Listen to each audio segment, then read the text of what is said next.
예, 그, 오늘은 2020년 12월 29일인데요.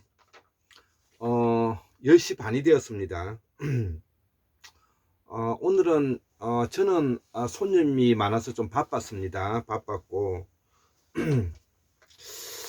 강의를 하루 쉬려고 하다가, 어, 또, 이 공부를 또 게을리하면, 또 이 리듬감이 깨어져서 생각이 잘 나지 않더라고요.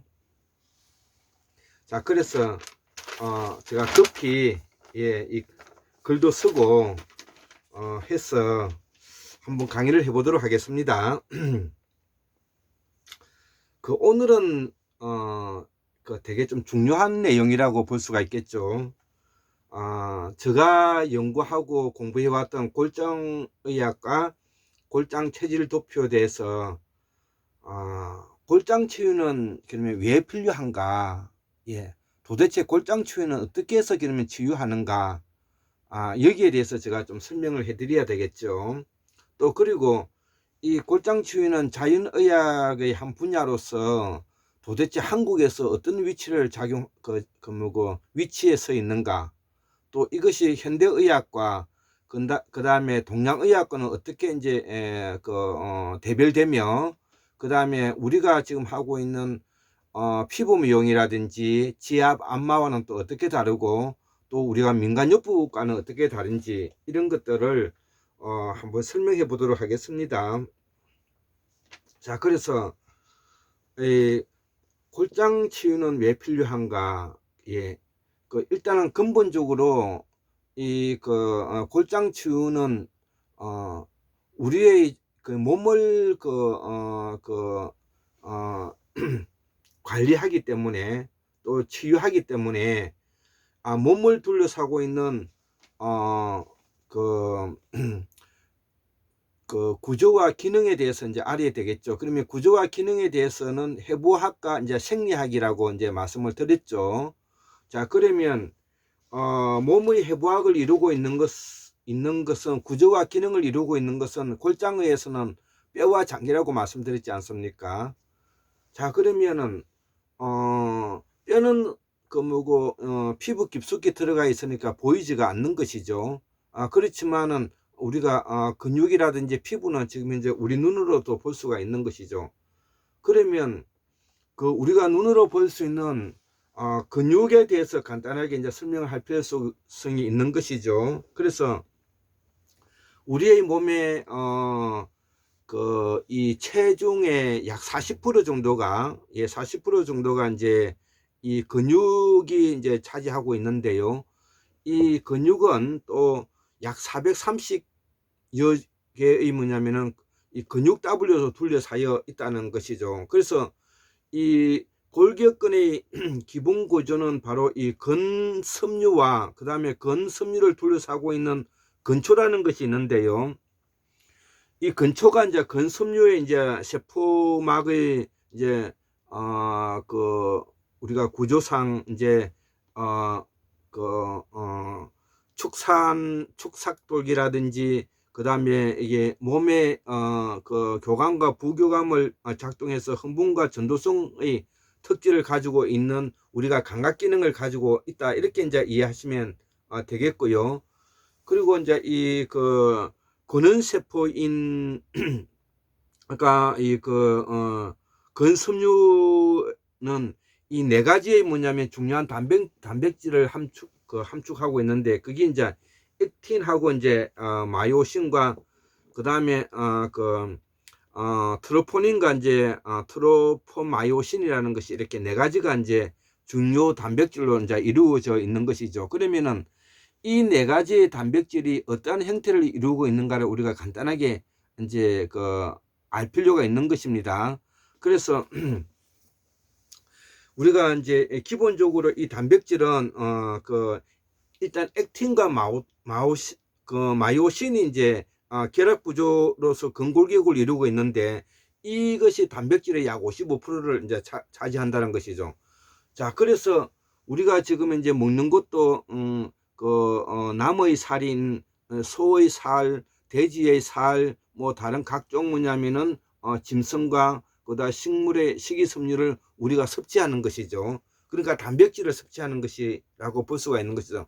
그래서 우리가 근원섬유를 이루고 있는 네 가지의 중요한 단백질 중에서 이제 아까 액틴과 마이오신, 그다음에 트로포마이오신과 뭐냐면 트로포닌이 이제 이렇게 있는데, 이 액틴과 마이오신을 이 근골격근을 이루고 있는 전체 단백질의 약 55%가 차지를 하고, 또 이 트로포닌, 아까 이제 그 네 가지 중요한 단백질 중에서 이 트로포닌은 세 개의 단위 구조가 복합제를 이룬 것으로서 형성되어 있는데, 이 트로포닌은 아까 트로포마이오신과 강하게 이제 결합된다는 것이죠. 그래서 액틴과 마이오신은 그 다음에 트로포닌과 트로포마이오신 이렇게 이제 결합된다고 볼 수가 있는 것이죠. 그러면 이 트로포닌이 다시 우리가 칼슘 이온과 이제 결합하게 되고요. 그 다음에 이 트로포닌은 또 어떤 역할을 하느냐면 아까 액틴하고 마이오신 사이의 상호작용을 또 방해하는 역할도 한다는 것이죠. 이게 너무 결합되어 버리면 안 되기 때문에. 그럼으로써 이 근섬유가 뭐냐면은 결합도 하고 그 다음에 상호작용에 방해를 함으로써 근육다발이 살아 움직이게 되는 것입니다. 그래서 이 근육은 바로 살아 움직이는 부분들을 우리가 전문 용어로 이제 표현을 해드린 것입니다. 우리가 그 생선을 해를 뜨게 되면 머리는 없어지고 해도 그 고기는 퍼득퍼득 뛰는 것을 우리가 볼 수가 있지 않습니까? 또 그리고 뭐냐면은 이 아까 말하는 그 마이오신은 두 개의 동일한 큰 사슬로서 뭐냐면 또 또 두 상의 또 작은 사슬로서 뭐냐면은 이렇게 구성되어 있다는 것이죠. 마이오신이 이거는 지금 이제 근원섬유에 대해서 설명하고 있는 것입니다. 이것을 우리가 이제 에너지1 ATP와 결합해서 이제 이 효소 활동이 있고, 또 액틴과 결합할 수 있을 뿐만 아니라 가까이 큰 사슬 한쪽 끝은 작은 공 모양의 이제 머리가 이제 만들어지기도 한다는 것이죠. 그래서 이것이 뭐냐면 혈관은 결합 조직의 중격을 뚫고 근육으로 들어가 가지고 또 이제 이 모세혈관이 근물 형성하기도 하고요. 또 이 머리가 이제 두개골이죠. 두개골과 이제 흉추, 등뼈 사이에 목뼈, 경추와 잘못된 정렬 상태에 의해 나타날 수 있는 각종 질환들이 바로 이러한 균형의 불균형에서 일어난다는 것이죠. 예, 근육다발의 부조화, 근육다발이 뭐냐면은 균형이 깨어짐으로써 일어나는 경우도 있고요. 또 아까 말하는 뼈와 결합해 가지고 두개골, 흉추, 그 다음에 뭐냐면 경추와 잘못된 또 정렬 상태가 됨으로써 우리가 몸에서 나타난다는 것이죠. 그렇기 때문에 질병의 원인 5가지 중에서 뭐냐면 우리가 스트레스, 영양 불균형, 신체 사용 불균형, 독소 유전 중에서 바로 영양 불균형이 생기는으로 인해 가지고도 아까 말한 근섬유에 대해서는 수축 기전에 문제가 생길 수가 있는 것이고요. 그 다음에 이 안에 있는 근섬유와 뼈와 결합함으로 해서 우리가 경추, 흉추, 요추, 미추와 결합해 가지고도 이 정렬 상태가 바르지 않으면서 신체 사용 불균형 상태가 이제 온다는 것이죠. 예, 그렇게 됨으로 인해서 우리가 뭐냐면은 이 몸에 병이 일어나게 되는데요. 이 근섬유에 대해서는 이제 조금 더 설명을 해볼 필요성이 있는데, 이 근섬유는 우리가 근육은 뭐냐면은 수축도 하고 그 다음에 뭐냐면은 움직이게 돼 있다는 것이죠. 그래서 각각의 우리가 이 근섬유의 이제 이 수축은 단계적으로 일어나는 것이 아니라 모두 함께 일어나거나, 우리가 근육 다발이 모두 함께 일어나거나 아니면 전혀 일어나지 않는다는 것입니다. 예. 그래서 근육 다발은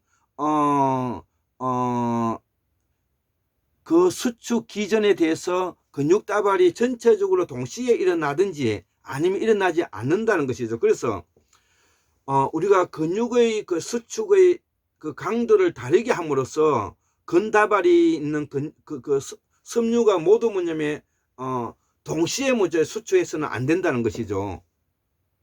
그래서 이 근육이 수축 강도를 다르게 하기 위해서는 뭐냐면은 근다발 안에 있는 모든 섬유가 모두가 동시에 수축해서는 안 된다는 것이죠. 어느 일부분에 뭐냐면은 부분은 움직이고 어느 부분은 움직이지 않는 이런 수축 기전을 가지고 와 줘야 된다는 것이죠. 예, 이 말을 하는 것입니다. 그래서 근육은 완전히 뭐냐면은 수축해서 움직이든지 아니면은 전혀 일어나지 않는 것이 돼야 된다는 것이고, 그 다음에 근육의 수축 강도는 그 근다발에 따라서 뭐냐면은 모두 다 동시에 뭐냐면 수축하면 안 되고 차이를 두고 수축해야 된다는 말을 하고 있는 것입니다. 그렇기 때문에 근육이 움직여 나가는 것이죠. 그래서 우리 이 근육은 뭐냐면은 운동다발로 나누어져 있기 때문에 하나의 신경을 자극하면 그 신경이 지배하는 근섬유만의 수축을 일으키게 된다는 것이죠. 그렇기 때문에 우리가 지금 이제 내가 오른팔에 있는 그 팔을 움직이겠다는 근육에 있는 신경을 주게 되면 이것만 움직이게 되는데 이것도 움직이게 되는 것은 아니라는 것이죠. 따라서 이 운동 단위의 수와 각 운동 단위의 크기에 따라서 수축 강도가 이제 조절될 수밖에 없다는 것이죠. 이것을 우리가 운동 단위의 뭐냐면 동원 방법이라 그러는데, 우리가 이것을 뭐냐면은 차이에 의해 가지고 근육이 움직여 나간다는 것이죠. 그렇기 때문에 이 근육은 매우 섬세한 운동을 할 수 있는 능력을 함비하고 있고요. 또 그 운동 단위 크기에 따라서도 결정이 이제 된다는 것이죠. 그래서 이제 우리가 예를 한번 들어보면은 이 근섬유는 뭐냐면은 그러니까 대표적으로 눈 근육 같은 경우를 우리가 보면은 이런 아주 눈 근육 같은 거는 미시하기 때문에 뒤에서 뭐냐면 주먹이 날아와도 알게 되는 것입니다.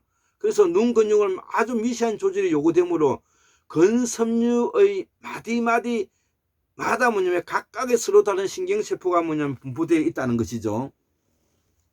예. 그렇기 때문에 눈 깜짝할 사이에 뭐냐면은 눈이 감기게 되는 것입니다. 대표적으로 예를 들어 드리는 것입니다. 그렇기 때문에 이 눈 근육은 아주 미시하게 뭐냐면 조절이 가능하게 되어 있다. 이 말을 제가 이제 해드리는 것이고요.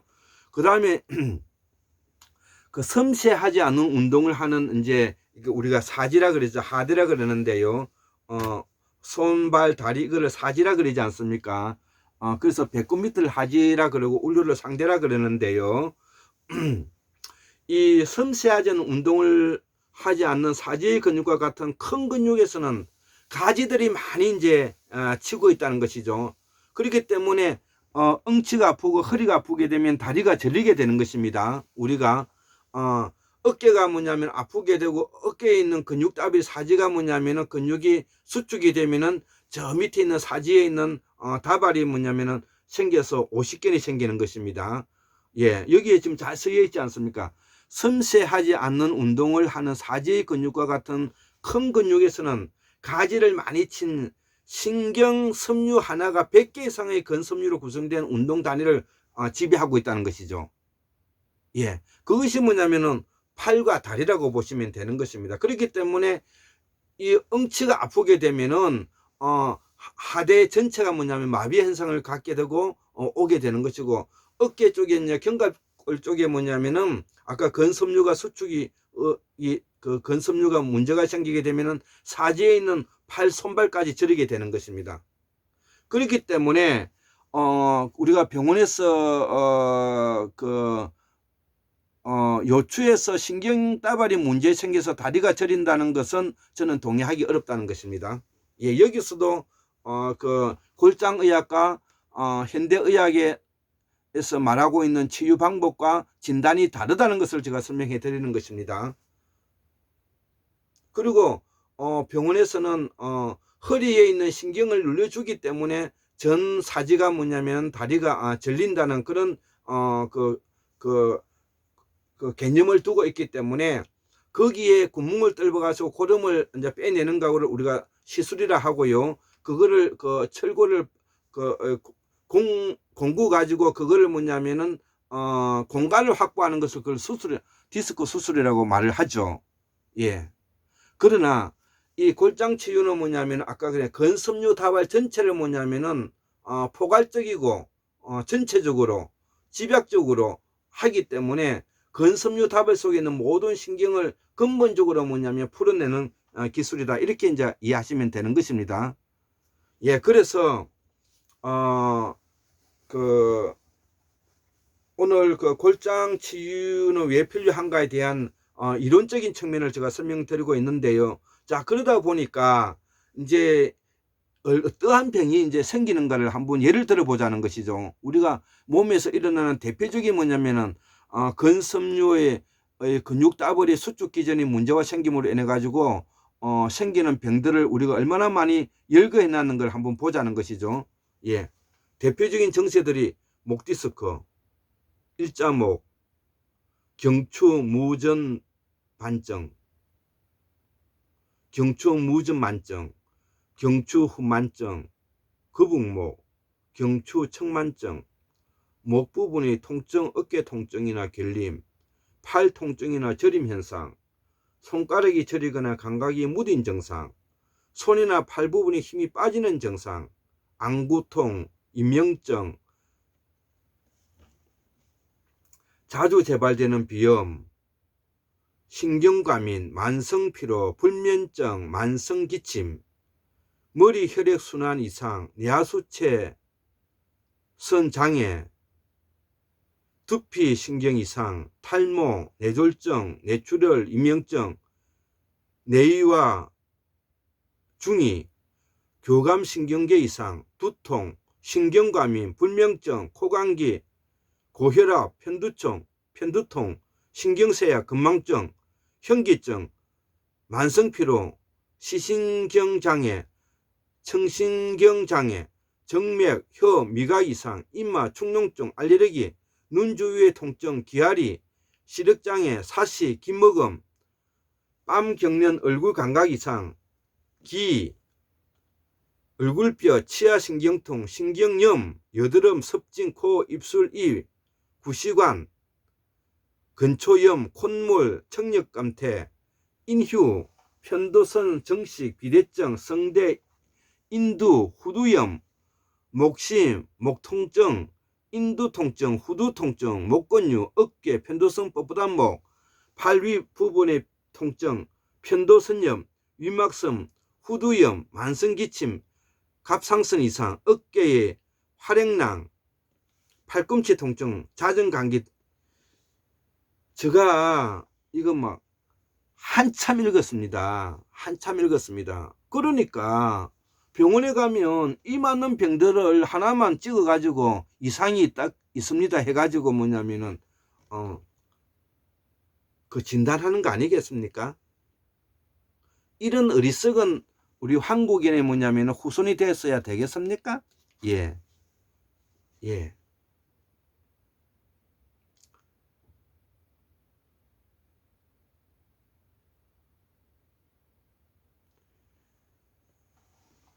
예, 제가 매우 뭐냐면은 놀랄 부분들이고 얼마나 많이 뭐냐면은 우리가 현대의학에서 병원에서 하고 있는 그 진단과 치유와 치료가 일종의 뭐냐면은 병헌 종교가 되어 있다는 말을 제가 가늠해서 오늘 다시 한번 뭐냐면 강력하게 이 강의를 해드릴까 합니다. 자, 그러면 이런 말을 할 수가 있겠죠. 의대도 나오지 않은 사람이, 의학 박사도 아닌 사람이 당신이 왜 그따위 소리를 하느냐 이렇게 이제 할 것입니다. 예, 그것이 바로 우리 현대 사회가 왜곡되어 있는 학문의 왜곡일 뿐만 아니라 우리 사회의 기본적인 뭐냐면은 제도의 문제점이다. 이렇게 저는 강력하게 말씀드리는 것이고요. 저는 골장의학과 골장치유 도표를 통해서 골장치유라는 의료법에 위배되지 않는 가운데서 손발을 이용해서 근육을 풀어주고 그 다음에 몸을 전체적으로 상담하고 이해하는 그런 일을 직업으로 하고 있고, 또 나머지 시간이 나면 제가 공부를 하는 그런 일과를 보내고 있습니다. 예, 감사합니다.